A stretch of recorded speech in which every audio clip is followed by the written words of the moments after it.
ஒரு நிலச்சரிவு 16 கிலோமீட்டர் தொலைவிற்கு வீடுகள் இருந்ததற்கான சுவடே இல்லாத அளவுக்கு போன 4 கிராமங்கள்.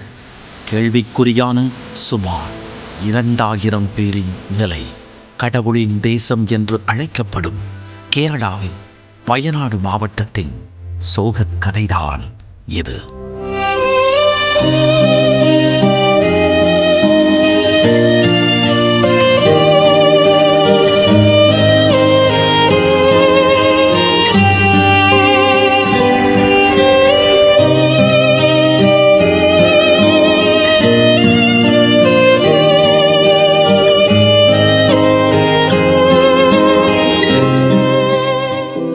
கேரளாவின் வடக்கு பகுதியில் தமிழ்நாட்டின் நீலகிரியையொட்டி அமைந்துள்ள மாவட்டம்தான் வயநாடு.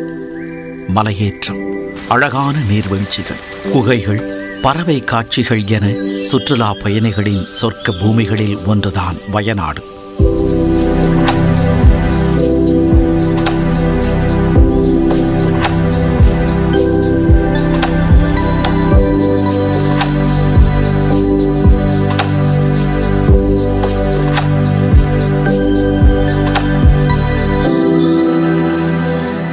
இங்கு 3 மலைகள் இணைந்து காணப்படும் பூஞ்சேரி மட்டம் பகுதியில் பெய்த அதி கனமழைதான் பேரழிவுக்கு காரணமாகிவிட்டது. வயநாடு மாவட்டத்தில் ஒரு வாரமாக மழை பெய்து வந்த நிலையில் கடந்த 29ஆம் தேதி முதல் 24 மணி நேரத்தில் 24 சென்டிமீட்டர் மழை கொட்டி தீர்த்தது. பூஞ்சேரி மட்டத்தில் அணை போன்று பெருக்கெடுத்து தேங்கிய வெள்ளம் மேற்கு தொடர்ச்சி மலையில் 1600 மீட்டர் உயரத்தில் உள்ள 3 மலைகள் சேர்ந்த இந்த இடத்தில் அளவுக்கு அதிகமாக நீர் தேங்கியது. இதனால் அங்கிருந்த பாறைகள் 30ஆம் தேதி நள்ளிரவு 1 மணி அளவில் வெள்ளத்தின் அளவை தாங்க முடியாமல் வெடித்து நிலச்சரிவாக மாறியது. நான் இருக்கக்கூடிய இடத்துல தான் நிலச்சரிவு ஏற்பட்டது. அந்த நிலச்சரிவு ஏற்பட்ட இடத்தினுடைய கோர காட்சிகளை நீங்க பார்க்கலாம். இந்த பகுதி தான் பூஞ்சேரி மட்டம் அப்படின்னு சொல்லக்கூடிய இந்த கடைசி மலை கிராமம். இந்த கிராமத்துல ஏற்பட்ட இந்த நிலச்சரிவு தான் இவ்வளவு பெரும் பேராபத்தை ஏற்படுத்தி இருக்குது. இது சில மணி நேரங்களில், அதாவது அதிகாலை 6 மணிக்குள் பூஞ்சேரிக்கு கீழ் உள்ள முண்டக்கை, சூரல்மலை பகுதிகளை சின்னாபின்னமாக்கிவிட்டது.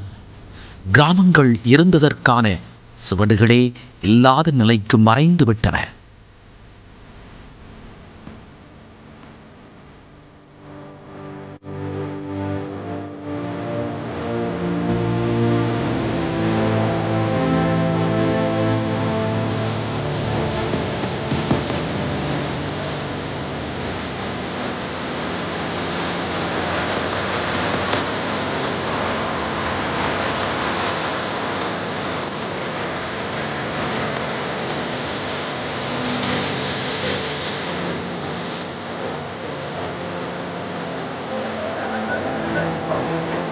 வயநாட்டின் சோகக்கதை குறித்த செய்திகள் செவ்வாய்க்கிழமை காலை வெளிவரத் தொடங்கியது.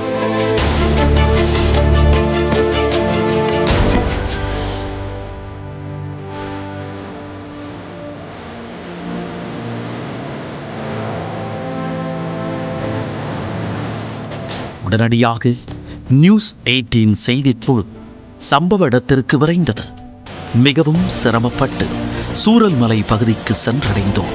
தேசிய பேரிடர் மீட்பு படையினர், இராணுவம், கடற்படை, விமானப்படை என முப்படை வீரர்கள், தீயணைப்புத் துறையினர், வனத்துறையினர் ஆகியோர் குவிந்தனர். தமிழ்நாட்டின் அரக்கோணத்தில் இருந்து தேசிய பேரிடர் மீட்பு படையினர், மருத்துவக் குழுவினர் உள்ளிட்டோரும் சென்றடைந்தனர். சுமார் 400 குடும்பங்கள் வசித்து வந்த சூரல்மலை பகுதி சேரும் சகதியுமாக காட்சியளித்தது. மிச்சம் இருந்தவை 20 வீடுகள் மட்டுமே. பள்ளி கட்டடத்தில் குவிந்து கிடந்த மரக்கிளைகள் இயற்கை சீற்றத்தின் സാക്ഷികളാக இருந்தன. അത് മോളെ മുണ്ടക്കായി എന്ന് പറയുന്ന സ്ഥലത്തു നിന്ന് പിന്നെ ഒന്നായിട്ട് വെള്ളം, കല്ലും മണ്ണും ഒന്നായിട്ട് വന്ന് ഇവിടെ എല്ലാം വീടുണ്ടായിരുന്നു. ഈ വീടെല്ലാം പിന്നെ അടിച്ചു തുടച്ച് പോയി. ഇവിടെ ഒരു പിന്നെ 300 ഫാമിലി ഉണ്ടാവും. 300 വീടിന്റെ മേലുണ്ട്. അതാ മേലെ മലന്റെ മുകളിൽ വരെ വീടാ. ഇതിലാണ് റോഡ് ഉണ്ടായിരുന്നത്. ആ റോഡെല്ലാം போய் வீடுகளை பார்க்கும்போது அஸ்திவாரம் மட்டுமே இருந்தன. மண்ணோடு மண்ணாகி போய்க் கிடந்தன கட்டடங்கள்.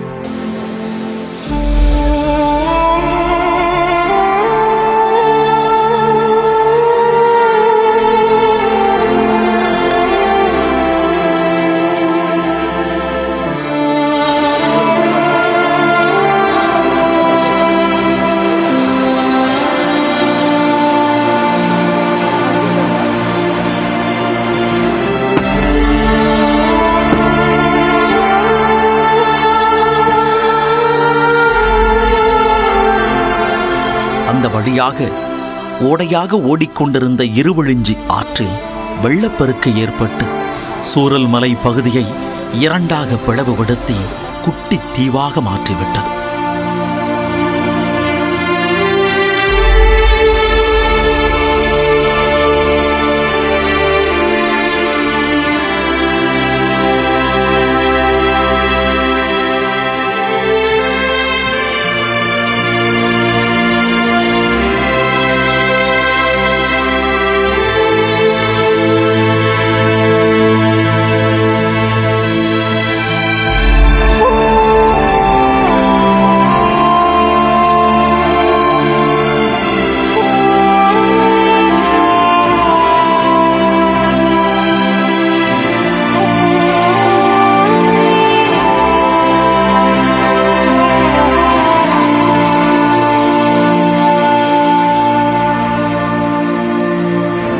இந்த கிராமத்தின் சிதிலமடைந்து கிடந்த வீட்டில் இருந்த ஒரு குடும்பத்தின் புகைப்படத்தை எடுத்து வெளியிட்டோம். படுக்கரை முழுவதுமாகவே இந்த சேரும் சகதியுமா இருக்கக்கூடிய காட்சிகளை பார்க்கலாம்.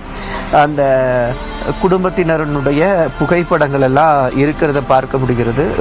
அழகிய புகைப்படங்கள் எல்லாம் மிகுந்த அவங்களுடைய மகிழ்ச்சியான காலங்கள் எடுத்த புகைப்படங்கள் எல்லாம் அப்படியே இங்கே இருக்குது. இதன் பிறகு தான் நலமாக இருப்பதாக அந்த புகைப்படத்தில் இருந்த இளைஞர் தெரிவித்தார். இது நமக்கு சற்று ஆறுதலை அளித்தது.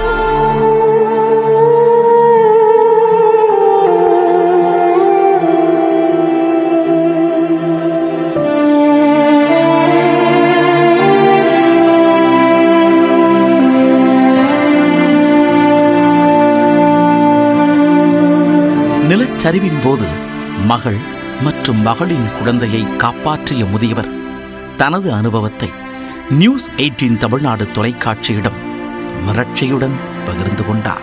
ഈ പൊട്ടി വരുന്ന മണ്ണ് മരം കല്ല് ചെളി ഇങ്ങോട്ട് വന്നുകൊണ്ടിരിക്കുമ്പോഴാണ് ഇത് എല്ലാം എടുത്ത് തൂക്കി പുറത്തേക്ക് ഓടുന്നത്. അത്ഭുതകരമായി രക്ഷപ്പെട്ടു. പക്ഷെ രക്ഷപ്പെടുന്ന 1 മിനിറ്റിലാണ് രക്ഷപ്പെടുന്നത്. இந்த வாதிலுக்கு கொஞ்சம் இடம், இந்த இடத்துல கூட்டி புறத்திலேச்சாடி மண்ணு ചെളി മൊത്തം 3 ചെളി മൊത്തം ചെളി. ஒரு செகண்ட் 1 மினிட் வச்சா போய். சூரல்மலை அரசு பள்ளி அருகே உள்ள குடியிருப்புகளுக்குள் நள்ளிரவில் வெள்ளம் புகுந்த நிலையில் பிரஜிதா என்பவர் தனது 10 வயது மகள் அகன்யாவுடன் மரக்கிளை ஒன்றை பிடித்துக் கொண்டு உயிருக்கு போராடிக் கொண்டிருந்தார். அப்போது வெள்ளத்தில் அடித்து வரப்பட்ட குழந்தையை பிரஜிதா காப்பாற்றினார். ஆனால் அவரது கைப்பிடியில் இருந்த அகன்யா வெள்ளத்தில் அடித்துச் செல்லப்பட்ட சம்பவம் சோகத்தை ஏற்படுத்தியது.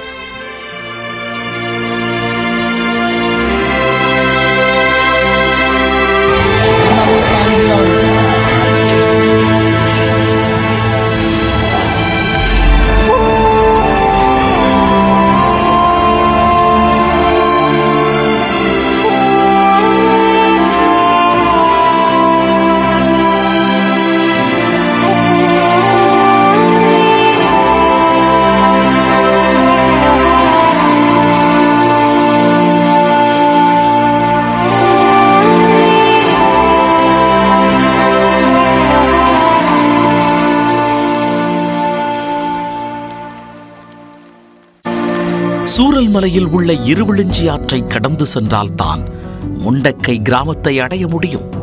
ஆனால் அங்கிருந்த பாலம் அடித்துச் செல்லப்பட்டதால் மீட்பு படையினர் முன்னேறி செல்வதற்கு தடைக்கல்லாக மாறிவிட்டது. சிறிய பாலம் ஒன்றை கட்டி அந்த வழியாக கடந்து செல்ல முயற்சி மேற்கொண்டார்கள். அப்போது களமிறங்கியது இராணுவத்தின் மதராஸ் என்ஜினியரிங் பிரிவு.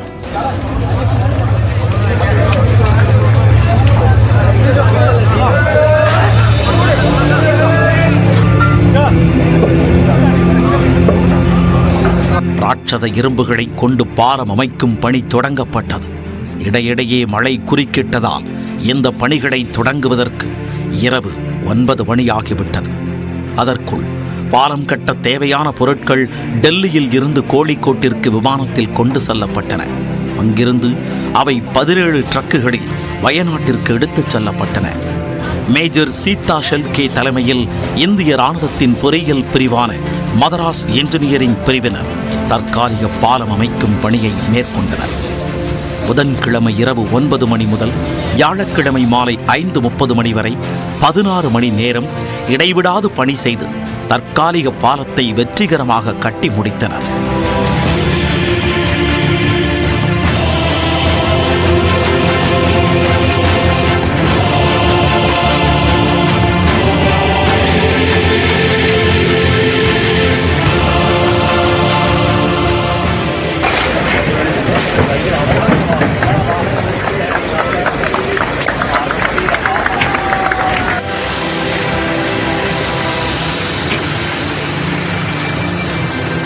தொடர் மழை உள்ளிட்ட நெருக்கடிக்கு மத்தியில் இந்த பாலத்தை கட்டி முடித்ததாக குறிப்பிட்டார் சீதா ஷெல்கே.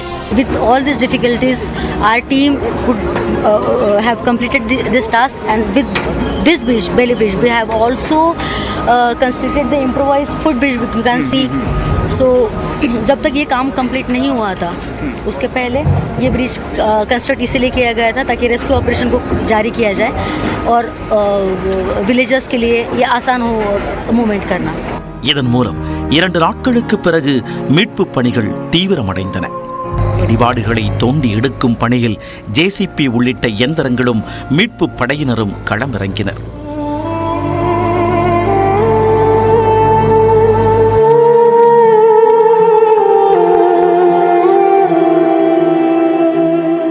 இடிபாடுகளுக்குள் யாராவது உயிருடன் உள்ளார்களா என்பதை கண்டறிவதற்காக மோப்ப நாய்களும் வரவழைக்கப்பட்டன.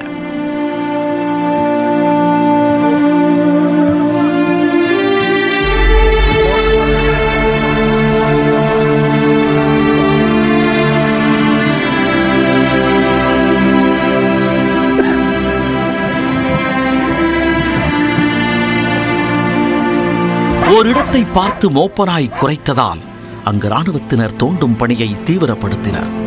இதற்கு கைமேல் பலன் கிடைத்தது. 45 வயது மதிக்கத்தக்க ஒருவர் உயிருடன் மீட்கப்பட்டார்.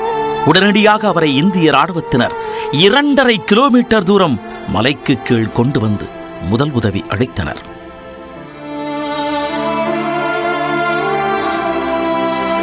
வனத்துறையினரும் ஒருபுறம் மீட்புப் பணியில் களமிறங்கினர். முண்டக்கை பகுதியில் உள்ள அட்டமலையில் ஒரு குழந்தையுடன் பெண் ஒருவர் உணவு தேடி அலைந்ததை வனத்துறை அதிகாரிகள் பார்த்துள்ளனர். அந்த பெண் அளித்த தகவலின் அடிப்படையில் மிகவும் கரடுமுரடான மலைப்பகுதிகளில் இறங்கிய வனத்துறை அதிகாரிகள் அந்த பெண்ணின் கணவர் கிருஷ்ணன் மற்றும் அவரது 3 குழந்தைகளை மீட்டனர். அந்த குடும்பத்தினரை கயிறு கட்டி பத்திரமாக மீட்டு பாதுகாப்பான பகுதிக்கு அழைத்து வந்தனர். இது ஒருபுறம் இருக்க, முண்டக்கை பகுதியை நோக்கி ஆற்றில் 5 கிலோமீட்டர் தொலைவுக்கு நியூஸ் 18 குழு நடந்து சென்றது. இருபுறமும் தேயிலை தோட்டங்களே உள்ளன. அடுக்கடுக்கான குடியிருப்புகளில் கூலி தொழிலாளர்கள் வசித்து வந்த பகுதி அது. சுமார் 1200க்கும் மேற்பட்டோர் இருந்ததாக கூறப்படும் முண்டக்கை பகுதி சேரும் சகதியுமாக வீடுகளே இல்லாத நிலையில் உள்ளது.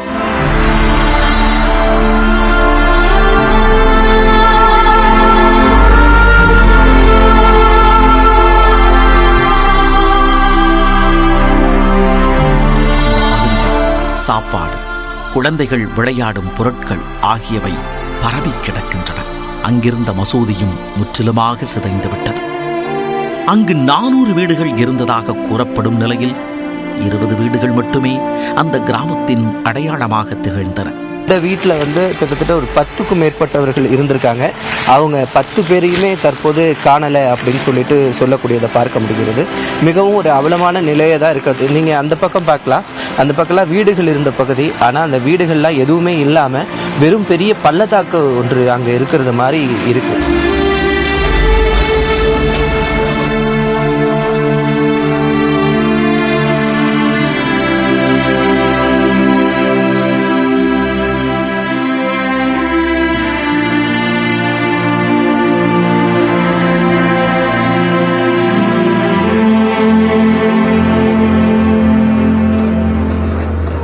முண்டக்கைக்கு உட்பட்டது அட்டமலை கிராமம். அட்டமலையை பொறுத்தவரை பழங்கால கட்டடங்களே இருந்துள்ளன. இந்த இடிபாடுகளில் தேயிலை தோட்ட தொழிலாளர்கள் கொத்து கொத்தாக மடிந்து போனார்கள்.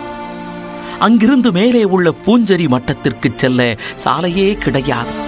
ஏலக்காய் உள்ளிட்ட நறுமணப் பொருட்களை விளைவிக்கும் பகுதியாக அது திகழ்கிறது. முண்டக்கையில் இருந்து சுமார் 4 கிலோமீட்டர் தொலைவிற்கு நடந்து சென்று பூஞ்சரி மட்டத்தை அடைந்தோம். நான் இருக்கக்கூடிய இடத்துல தான் நிலச்சரிவு ஏற்பட்டது. அந்த நிலச்சரிவு ஏற்பட்ட இடத்தினுடைய கோர காட்சிகளை நீங்க பார்க்கலாம். இந்த பகுதி தான் பூஞ்சேரி மட்டம் அப்படின்னு சொல்லக்கூடிய இந்த கடைசி மலை கிராமம். இந்த கிராமத்தில் ஏற்பட்ட இந்த நிலச்சரிவு தான் இவ்வளவு பெரும் பேராபத்தை ஏற்படுத்தி இருக்குது. நீங்க பார்க்கலாம், இங்க வந்து மலையா இருந்த பகுதி வந்து எந்த அளவுக்கு இங்க இருக்கக்கூடிய பாறைகள் மண் எல்லாம் அடித்து செல்லப்பட்டு, இந்த அடித்து செல்லப்பட்டதனுடைய பாறைகள் தான் அங்க இருக்கக்கூடிய கிராமங்களை பெரிய அளவில் பாதிப்புக்குள்ளாக்கி இருக்கிறது. நம்ம தற்போது பார்த்துட்டு இருக்க இந்த காட்சி பார்த்தீங்கன்னா, இந்த நிலச்சரிவு ஆரம்பமான வனப்பகுதியில் இருக்கக்கூடிய இந்த மலையினுடைய காட்சிகளை தான் நம்ம தற்போது பார்த்துட்டு இருக்கோம். தற்போதும் பார்த்தீங்கன்னா இந்த வெள்ளக்காடு தொடர்ந்து மழை வெள்ளத்தினால தொடர்ந்து இந்த வெள்ளமானது தொடர்ந்து வந்துகிட்டே இருக்கிறது. பூஞ்சேரி கிராமம் அப்படின்றது தான் முதல் முறையா இந்த நிலச்சரிவுல பாதிக்கப்பட்ட முதல் கிராமம். இங்கிருந்த பாறைகள் 20 கிலோமீட்டர் தொலைவிற்கு அடித்துச் சென்றிருப்பதை பார்த்து கண் கலங்கிறோம். பூஞ்சேரி மட்டத்தில் சுமார் 100 குடும்பங்கள் வசித்த நிலையில் குறிப்பிட்ட சிலர் மட்டுமே தற்போது உள்ளனர். இந்த நிலச்சரிவு ஏற்பட்ட கிராமங்களில் சுமார் 2000த்திற்கும் மேற்பட்டோர் வசித்திருக்கலாம் என கூறப்படுகிறது. இதில் எத்தனை பேர் இயற்கையின் கோர தாண்டவத்திற்கு பலியாகினர் என்பதை கண்டறிய முடியாத சூழலே உள்ளது. சார் என்னன்னா, நாங்கள் வந்து தூத்துக்குடி போயிருக்கோம், அப்புறம் சென்னையும் போயிருக்கோம் ரெஸ்கியூ. இந்த அளவுக்கு கொடூரம் நம்ம பார்த்ததில்லை. கண்ணு கலங்குற அளவுக்கு நம்ம இது நள்ளிரவு 1:30 மணி அளவில் 4-5 ஹெலிகாப்டர்கள் செல்வது போன்று சத்தம் கேட்டதாக கூறுகிறார் அங்கு உயிர் உழைத்த ஸ்டீஃபன்.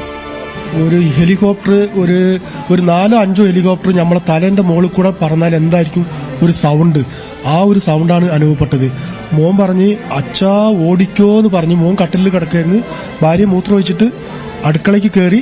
ഞാൻ അപ്പോഴത്തേക്കും ഇവൻ പറഞ്ഞപ്പോഴത്തേക്കും ഞാൻ എഴുന്നേറ്റ് അടുക്കളയിലെത്തി. 3 ആളും അടുക്കളയിലോട്ട് ഓടി. അതായത് പുഴ വക്കത്താണ് നമ്മൾ താമസിക്കുന്നത്. എന്റെ മുറ്റം പുഴയും ഒരു 6 മീറ്റർ വീതിയുള്ളൂ. അപ്പൊ നമ്മൾ വിചാരിച്ച് പുഴയെ കൂടെ അല്ലേ വരുന്നത്. അപ്പൊ മുകളിലേക്ക് ഓടാൻ വിചാരിച്ച് ഞാനും ഭാര്യയും മോനും കൂടെ അച്ഛാ ഓടിക്കോ പറഞ്ഞിട്ട് അയൽവാസികൾ ഓടിക്കോളി പറഞ്ഞിട്ടാണ് നമ്മൾ ഓടുന്നത്. தனது குடும்பத்தினரை இழந்து விட்டதாகவும் பலரையும் காண முடியவில்லை என்றும் ഉണ്ണികൃഷ്ണൻ വേദനയുடன் குறிப்பிட்டார். പിന്നെ കുടുംബത്തിൽ നിന്ന് 17 പേര്, എൻ്റെ രക്തത്തിൽ പറഞ്ഞ 17 പേര് പോയിട്ടുണ്ട്. അതിൽ 9 പേരെ കിട്ടിയിട്ടുണ്ട്. ബാക്കി കിട്ടാനാണ്. കിട്ടിയവരൊക്കെ മറവ് ചെയ്തു. പിന്നെ ഞങ്ങളിപ്പോൾ മേപ്പാടി ക്യാമ്പിലാണുള്ളത്. കുഴപ്പമൊന്നുമില്ല, ഇപ്പോൾ സേഫാണ്.